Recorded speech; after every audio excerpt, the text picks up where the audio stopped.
Welcome back. So, this course is about globalization, and our main textbook is George Ritzer's Essential to Globalization. But we're using David Newman's Introduction to Sociology and is exploring the architecture of everyday life in order to present a better suited approach for a 100 level sociology course. So, this is an introduction to sociology, and like most introduction to sociology textbooks, you start off with some basic stuff in chapters 1 and 2. And the most basic stuff in this book kind of deals with this idea of social structure that leads up, for our purposes, to what's discussed in the title of chapter 9 in terms of organizations and social institutions.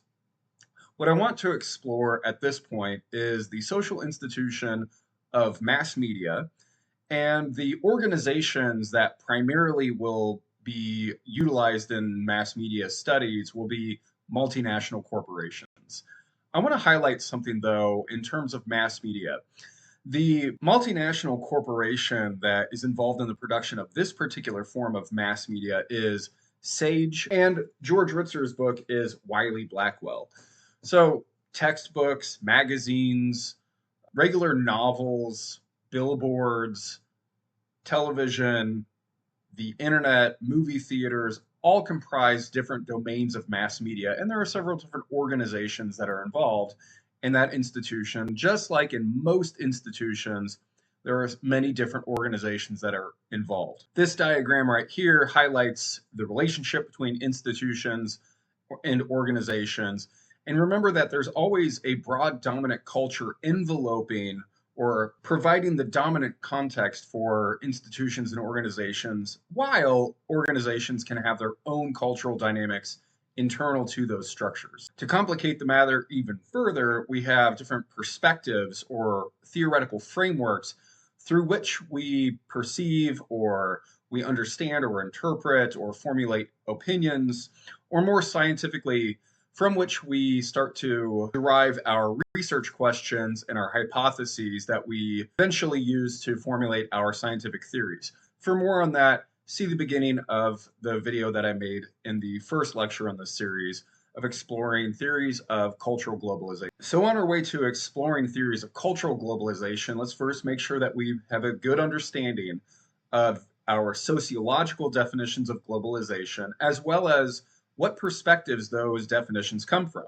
So David Newman's definition definitely comes from the structural functionalist point of view, which focuses on the interdependency of society's social structures, the interrelatedness of social institutions, how it is that these institutions and organizations integrate not just individuals in society, but of other social structures as well.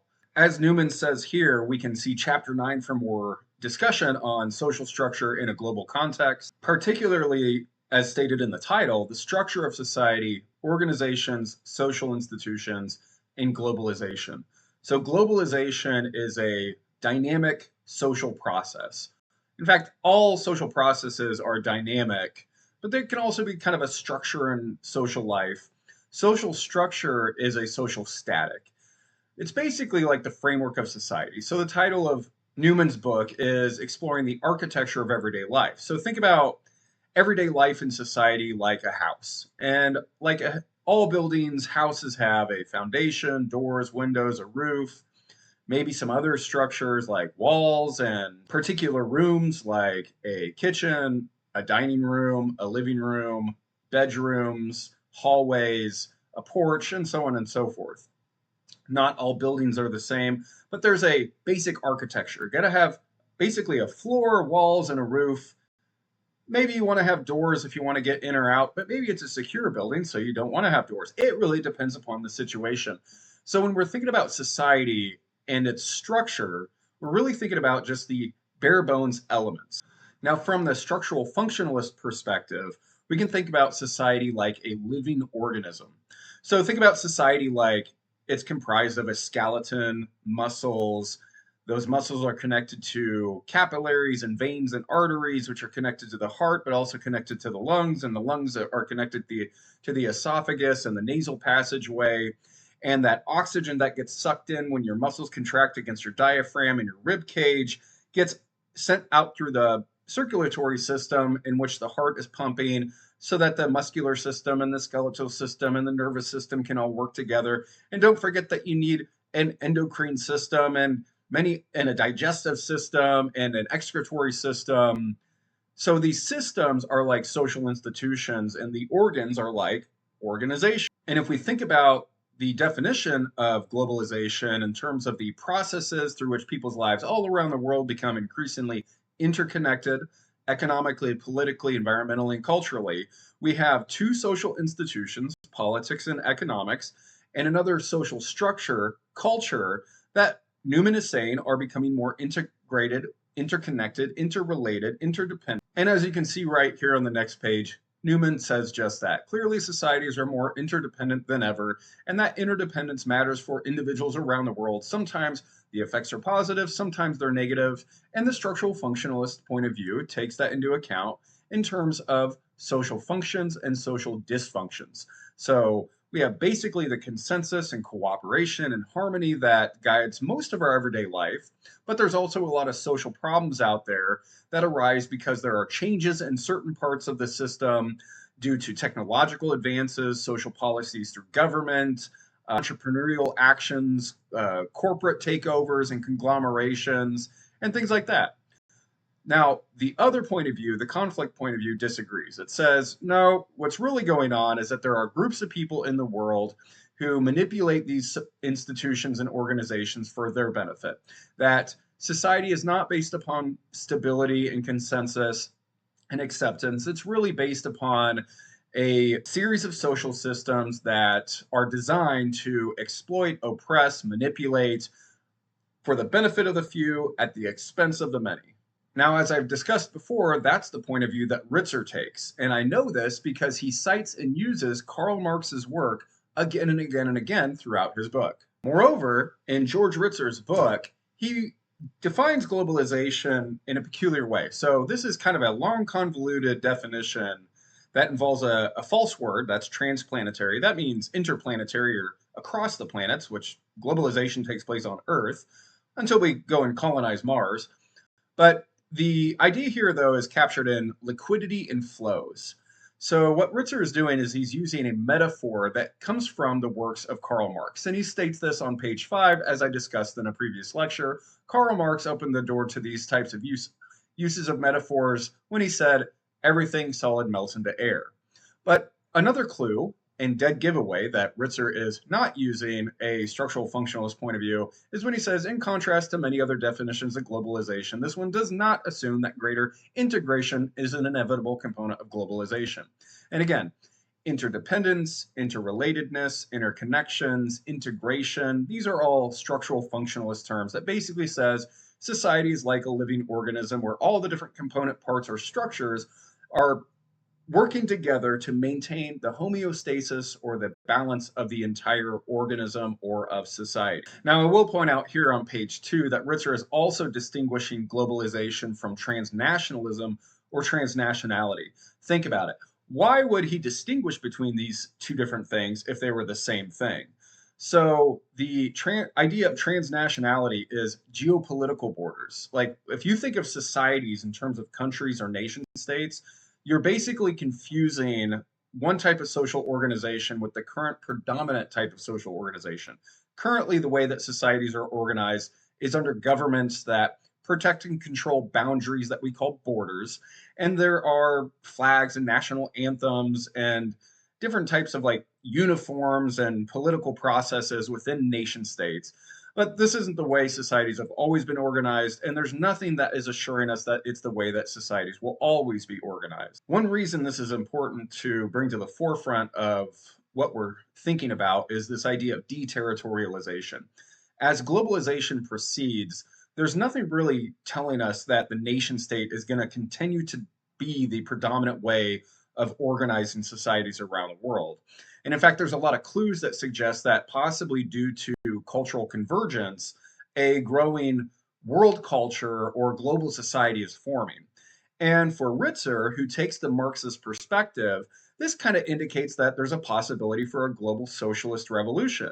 And now, whether you think that's a good thing or a bad thing depends upon your perspective. So, George Ritzer is definitely taking the Marxian and even more specifically the neo Marxian perspective in his book.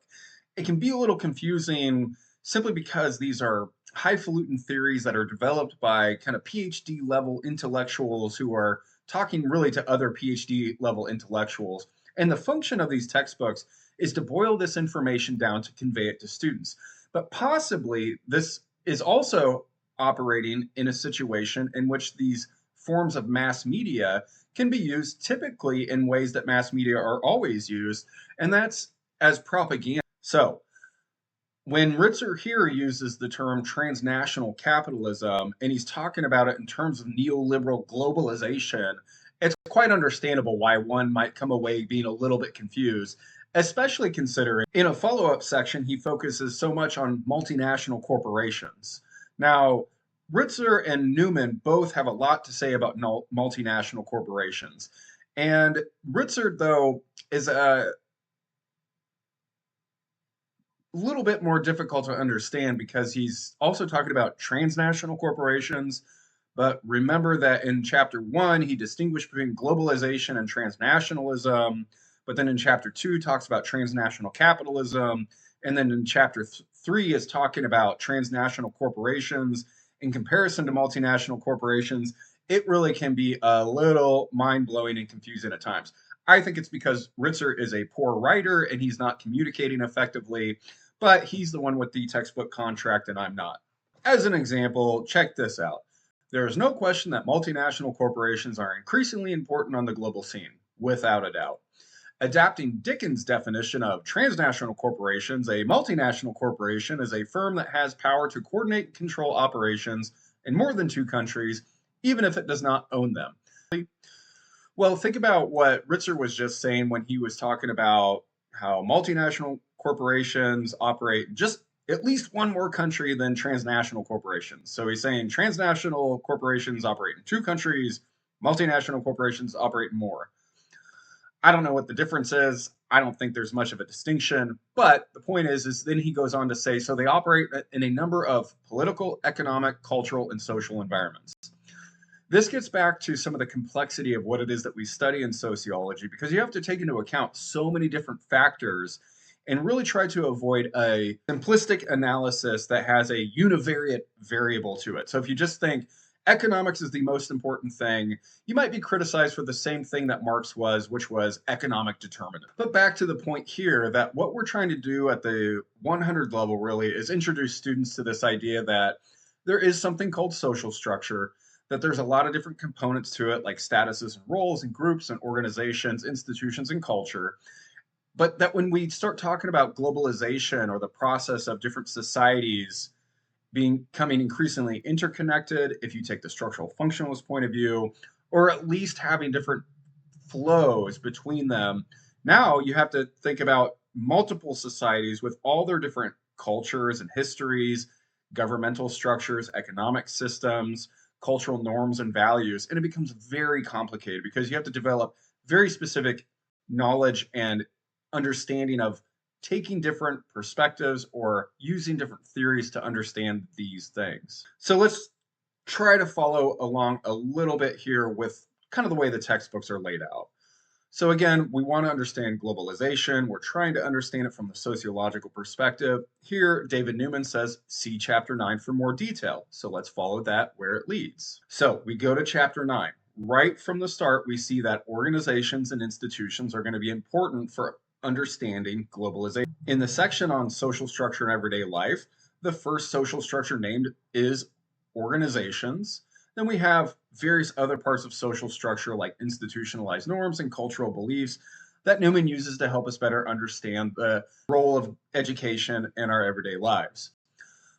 We want to sort of broaden this idea up a little bit more to the macro level. And so what we need to do is start to understand the structural formal organizations. Bureaucracies are the dominant form of organizations, and Max Weber, who is the predominant theorist of bureaucracies and rationalization of society, basically says that these are functional ways of meeting large scale goals that individuals and small groups couldn't achieve for themselves.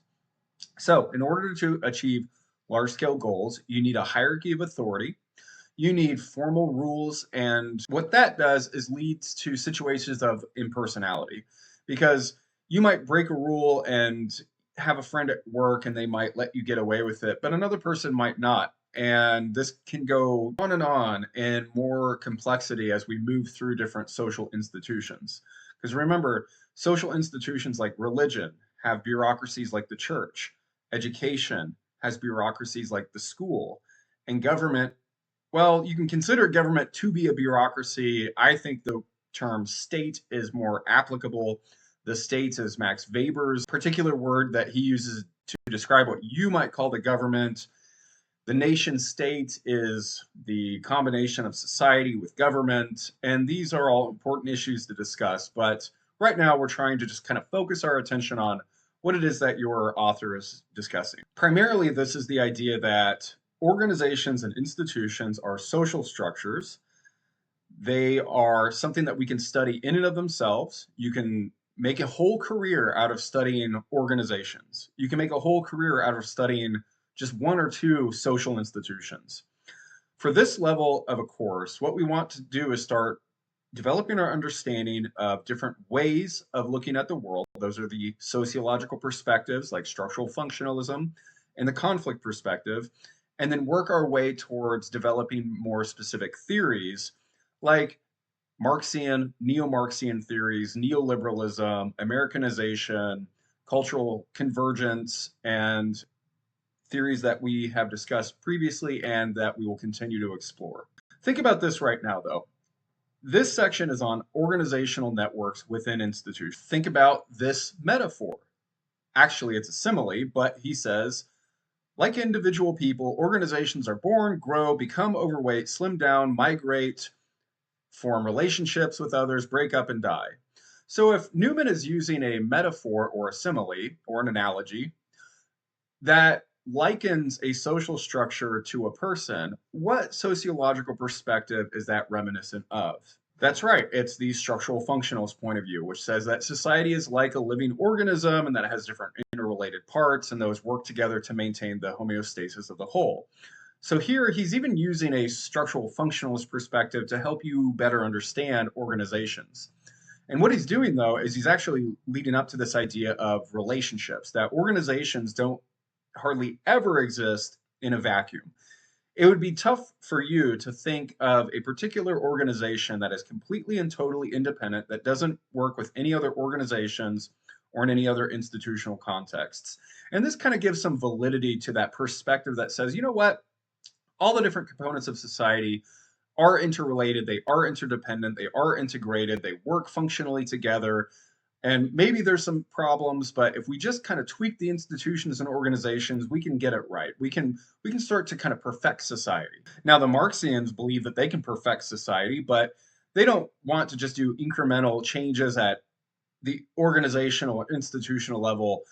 The Marxians will talk about abolishing the family, abolishing religion, have complete violent social revolutions, abolish private property, overthrow capitalism, and institute the global socialist system.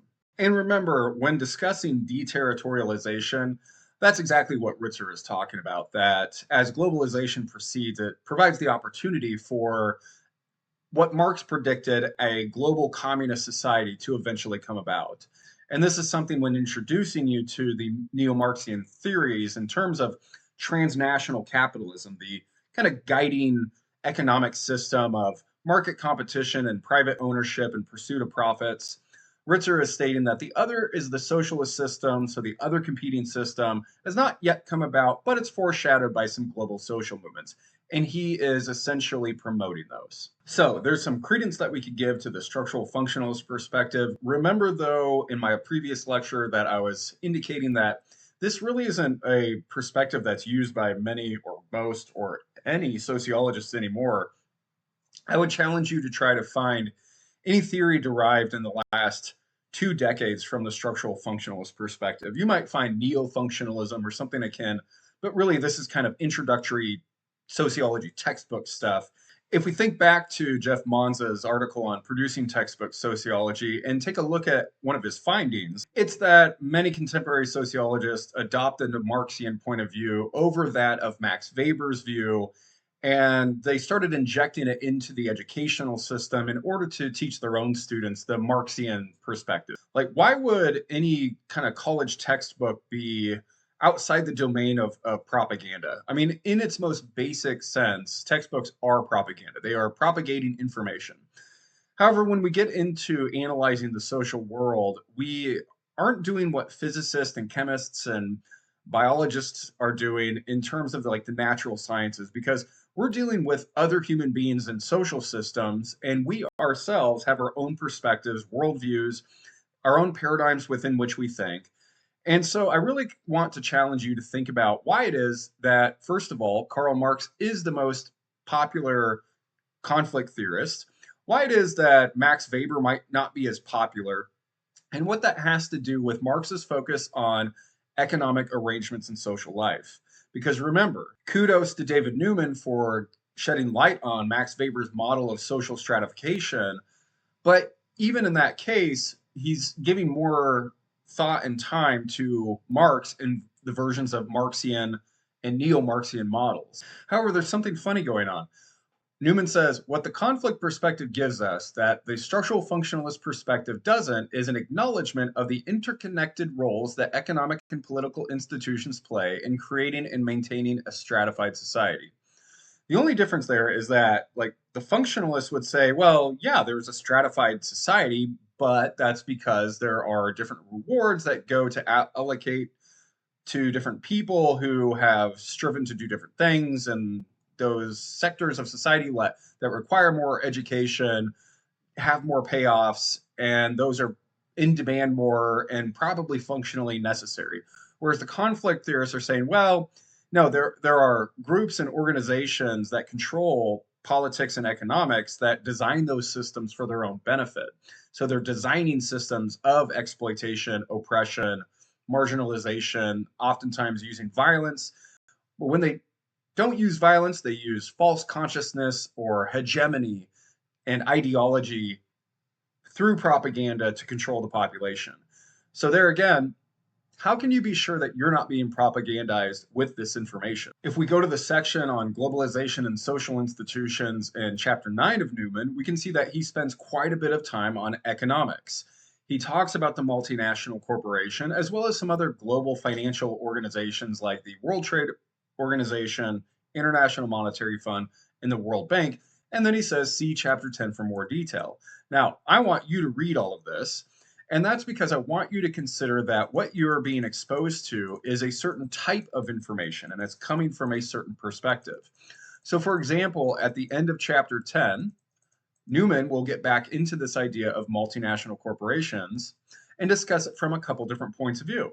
One, he says, from a structural functionalist perspective, a U.S. company locating a production facility in a poor country would seem to benefit everyone involved. Those country benefits from creating new jobs and a higher standard of living. Corporation benefits from lower wages, and these consumers benefit from the lower prices. So, why is it that we are thinking about societies in terms of countries? The assumption is that the country is a natural phenomenon, whereas the multinational corporation is somehow unnatural.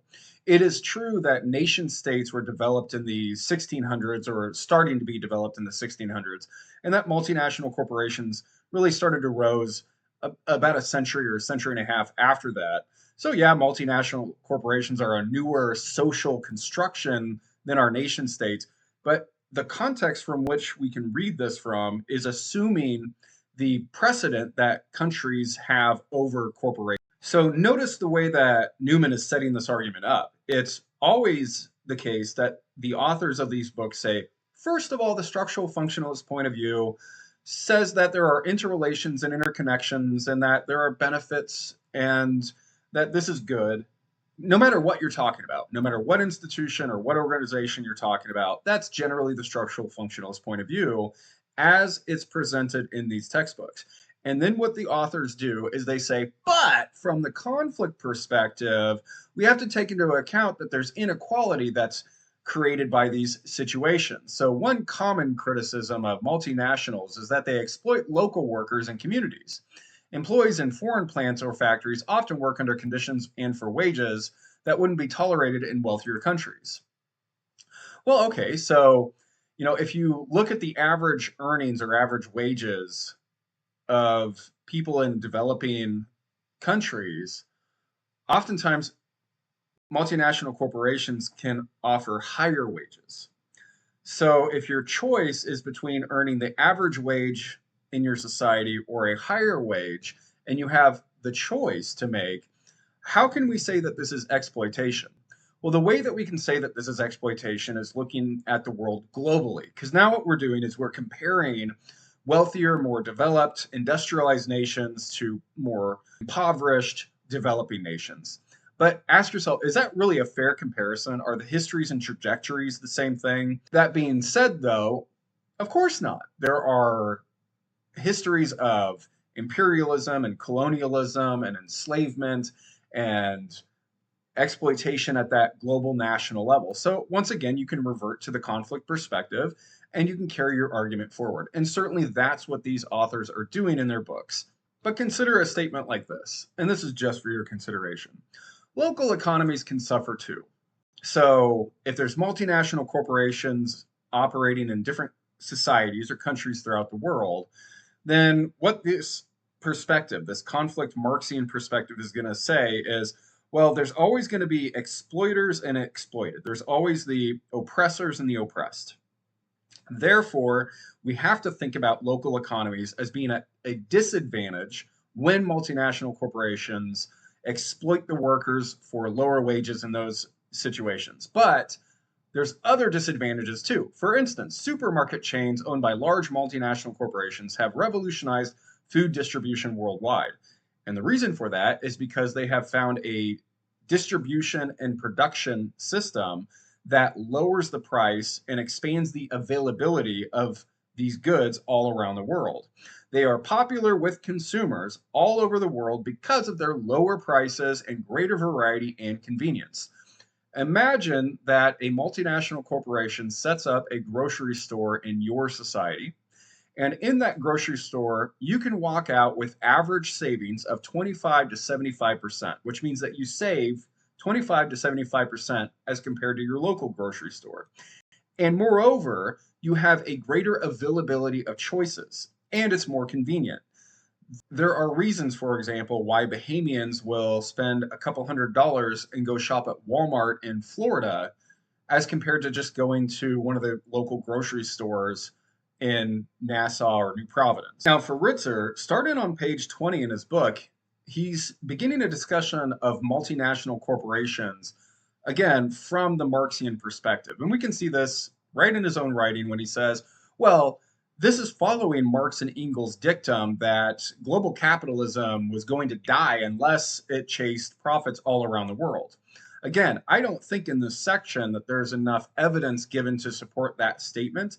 I'm not sure how it is that capitalism would die, since capitalism is an ideological system designed around the belief that people should be able to own private property, pursue profits in market condition situations where there's competition among different organizations. Also consider that the other competing system is the socialist or communist system. And this system has failed to produce the amount of prosperity and the living standard that capitalist societies have. And so there might be something that is internal or inherent to capitalist modes of production that other modes of production just cannot do. Now, Marx and Engels and other socialists and communists have competing theories, and certainly those theories have been attempted to be practiced throughout the world. However, the problem is that there's about 100 million people who died in that history. And so one might wonder whether or not David Newman is correct when he says that, well, one system focuses on profitability and the value efficient of production, while the other system is focused on the collective well-being of the population. I don't think that that's the actual history of socialism, communism as compared to capitalism, but the authors of your textbooks are certainly going to propose those ideas. Now, I think this is because they are promoting Marxian or neo Marxian theories, and so they're going to oppose the system of capitalism, the system of global capitalism, transnational capitalism, or what Ritzer calls neoliberalism, which we'll explore in a future lecture. So keep this in mind as Ritzer builds his argument on the multinational corporation. He's approaching it from a certain point of view. And the way that you can oftentimes tell what somebody is arguing is what they lead you up to. So, for example, in chapter 2 of his book, he leads you up to neo Marxian perspectives. In the section on multinational corporations, he leads you up to this idea. He's utilizing the work of Dickens on multinational corporations. And he says Dickens' perspective runs counter to the dominant view that the world is increasingly placeless or defined by non places. And he cites, interestingly enough, himself. What this is doing is that Richard is setting you up for ideas that he explores later on in his book in chapter 7. So in chapter 2, which is called Theorizing Globalization, he leads you up to this idea of neo-Marxian critiques of global capitalism or transnational capitalism, or really what he calls neoliberalism. And in the following chapter, he delves deeper into specific organizations and institutions related to economics, particularly in this case, the multinational corporation. And what does the idea of the non-places or placelessness remind you of? Hopefully, by this point, it reminds you of this concept of deterritorialization. This is one of the keys to Ritzer's argument, which again, he is promoting in Marxian and neo Marxian points of view. They oppose capitalism, they oppose private property, they really oppose individualism and liberty. The idea is that there are people all around the world who are oppressed and exploited, and that there's some parasitic thing that is organizing itself in a sort of decentralized way. And this is what they call empire. So, under this particular perspective, you have empire and counter empire. You have the multitude of people who have different religions and ethnicities and nationalities, different age and gender groups, different sexualities, different educational levels, different worldviews, different perspectives, different understandings of science and theology. And yet, all of these people have something in common, according to the neo Marxists, and that's that we have been duped by the transnational capitalist class, the networks of organizations and institutions that are controlling empire. And what the purpose of empire is to do is to continue its expansion and centralization of control while simultaneously decentralizing itself. I don't know. To me, it doesn't always make a lot of sense, but this is their point of view. It's worth noting that what they think is that these transnational or multinational corporations are producing a false consciousness through a cultural, consumerist driven ideological system that inevitably creates a hegemonic structure within which people acquiesce or voluntarily submit themselves to their own domination. Now, that's not to say that there are other processes going on, such as the construction of global government or global governance, as they like to call it. Now, quickly, this entails a discussion of the relationship between the nation and the state. Like, what is a society in our current epoch, in our current era? Really, societies are controlled and constructed by governments around the world, independent sovereign governments, but increasingly there is imposition from global governance forces, some of which are political in nature, like the United Nations, NATO, maybe some networks among countries like BRICS or the G20 or the G7. But also, there's always going to be individuals who flow around the world, who think for ourselves. We consider ourselves to be natural human beings who interact with others. This is what forms civil society, so the voluntary component of society. So you have the nation, which is really kind of like saying the cultural or ethnic element of society, all the people who have a national identity, a sense of nationalism, but that's not formed naturally. The state or government has an interest in forming an idea about what it means to be a collective. And what we call this idea is the imagined community. So the imagined community is really a fiction that is developed in people through symbols like flags and songs like the national anthem and repetition at a young age of pledges of allegiance. And then also material systems where you have the legal processes, the judicial system, law enforcement, military, where you have real people with real jobs, with real allegiances, with real roles and responsibilities that are designed for, of, and by the state, the government. So, where people see these things as legitimate, we think of ourselves as like one nation, one country, which is fine. I mean, I consider myself to be a part of a nation state. You know, I have a national identity myself, a certain sense of nationalism. But remember that that's currently the way that we organize ourselves, and that through this concept of deterritorialization, Ritzer is saying this isn't inevitable. And I don't think it's inevitable either. I think that really a multinational corporation could develop an imagined community. Imagine that a multinational corporation, let's say, oh, I don't know, Walmart, starts putting its stores in more and more countries around the world. Some countries, Walmart is larger than, like, Walmart is larger in terms of square footage, in terms of GDP, in terms of employees than the Bahamas.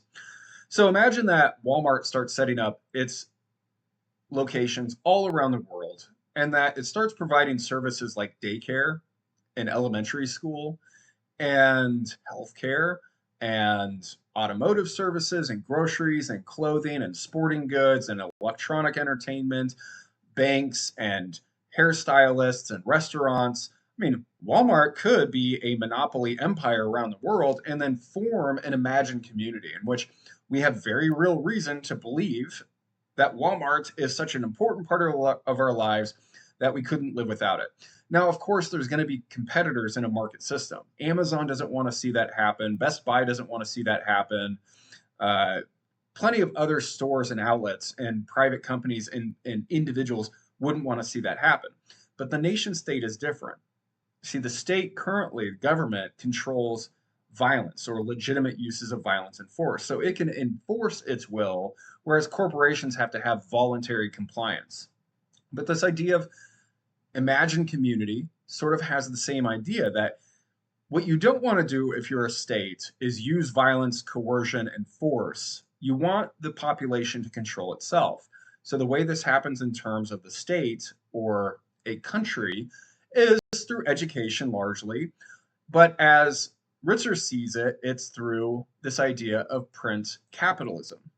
Now, in this section, he doesn't really discuss education. And if you think about it, it's through government public education that we start saying the Pledge of Allegiance, learn our national anthem, learn our history, learn about civics and government. But in this section, Ritzer doesn't want to discuss that idea. He wants to discuss print capitalism. Why?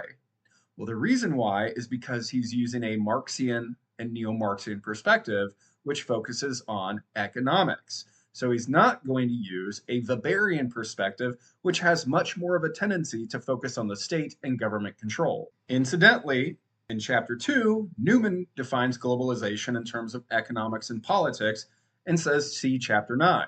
Then when you get to chapter 9, you see a section on economic, a section on education, and a section on religion, but you don't see a section on politics, even though he defines it in terms of politics. Why might that be the case?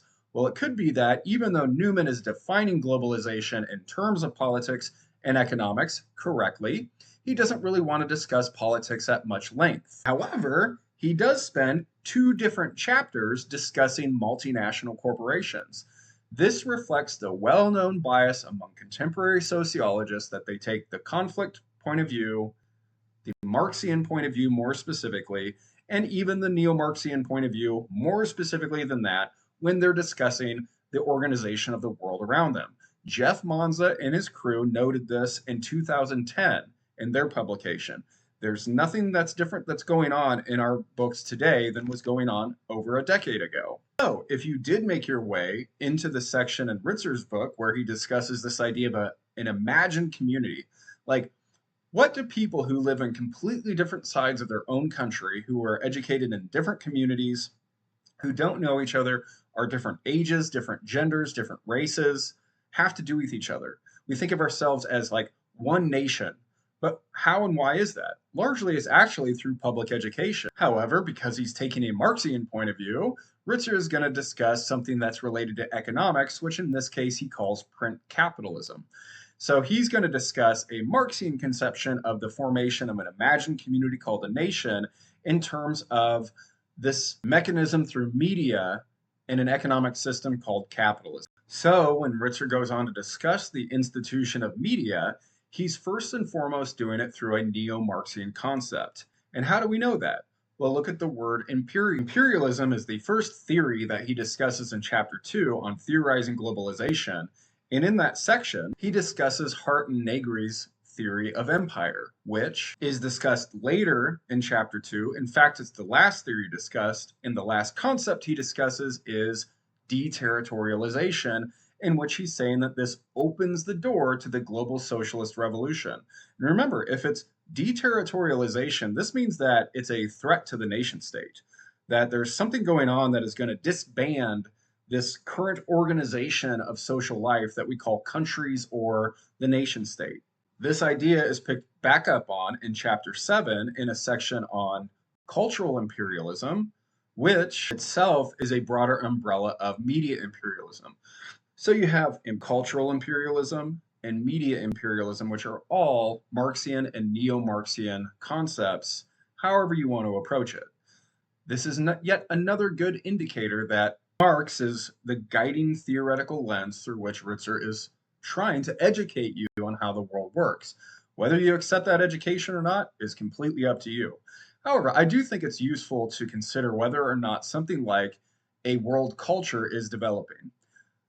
So, world culture is kind of a complex idea, but we can start breaking this down through a structural lens, especially if we focus right here. That what the argument is that there are these global models, family, religion, education, politics, business, and so on, that are becoming more homogenous or uniform all around the world. And the question is how is this happening? Why is it happening? Well, one answer to this is that there is a global transnational capitalist system in control of media outlets that is designing messages that spread cultural norms and values of consumerism and materialism and entertainment and leisure, and that this is leading people to kind of live similar lifestyles all around the planet. Now, the way that Ritzer describes it here is through this concept of isomorphism, which is the same exact idea discussed by David Newman in chapter 9 in the subsection on institutional pressures towards similarity. Now, Newman gives pretty good examples in this section of media outlets that are designing television shows and movies that end up being very similar in nature. And another way that you can see this is through YouTube videos that end up kind of looking very similar in terms of what's presented to you.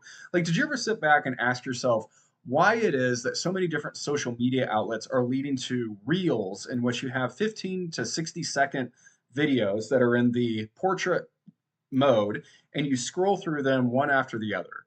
Or like why it is that on YouTube you have videos that have like a large block of letters, somebody's face, and then the title is different than what you see on the screen.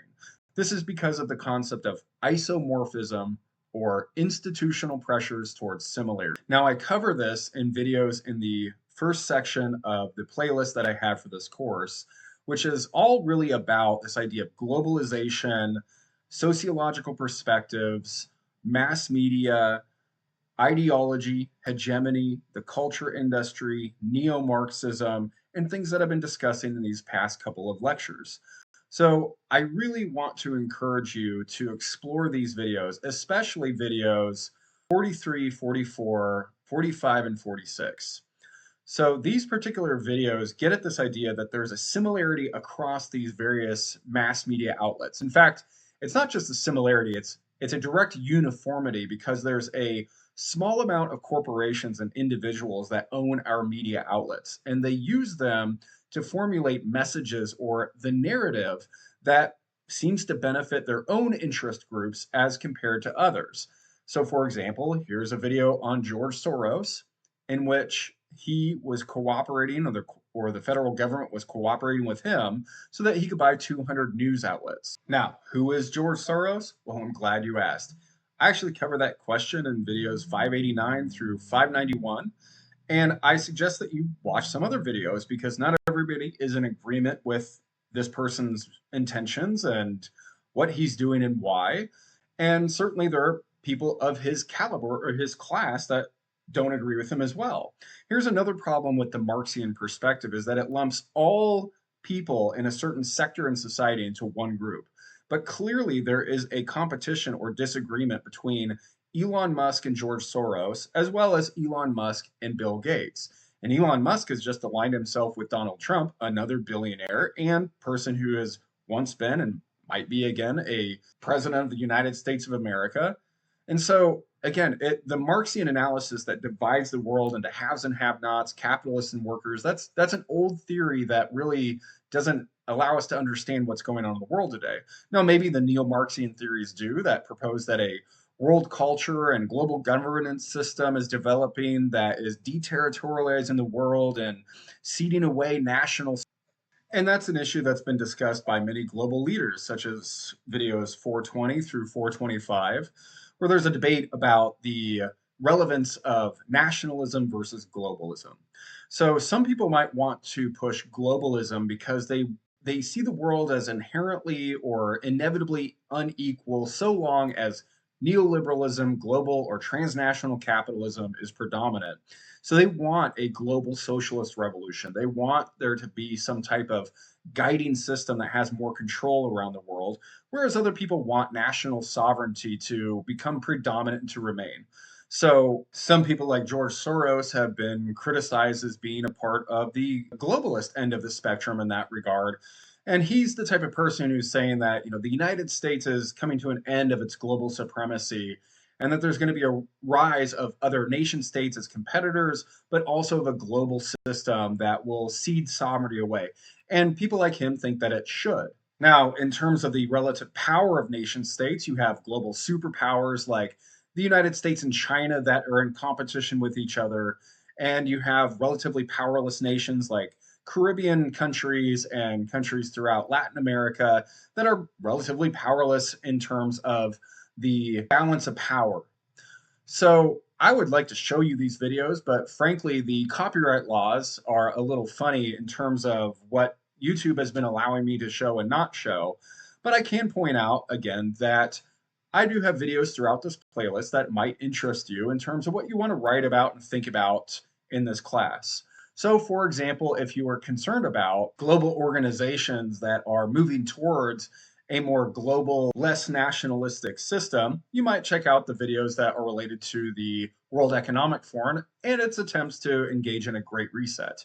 So, in the next lecture, we will focus a little bit more on the theories of cultural globalization in depth. Really, what this is going to do, though, is push us towards George Ritzer's own theories of the globalization of nothing and the McDonaldization of society. So, he's a textbook author and he gets to decide what he wants to do. He wants to push the neo Marxian perspective and his own theories on you. By all means, he can do what he wants. But I think it's worthwhile checking out what other people have to say. So, until then.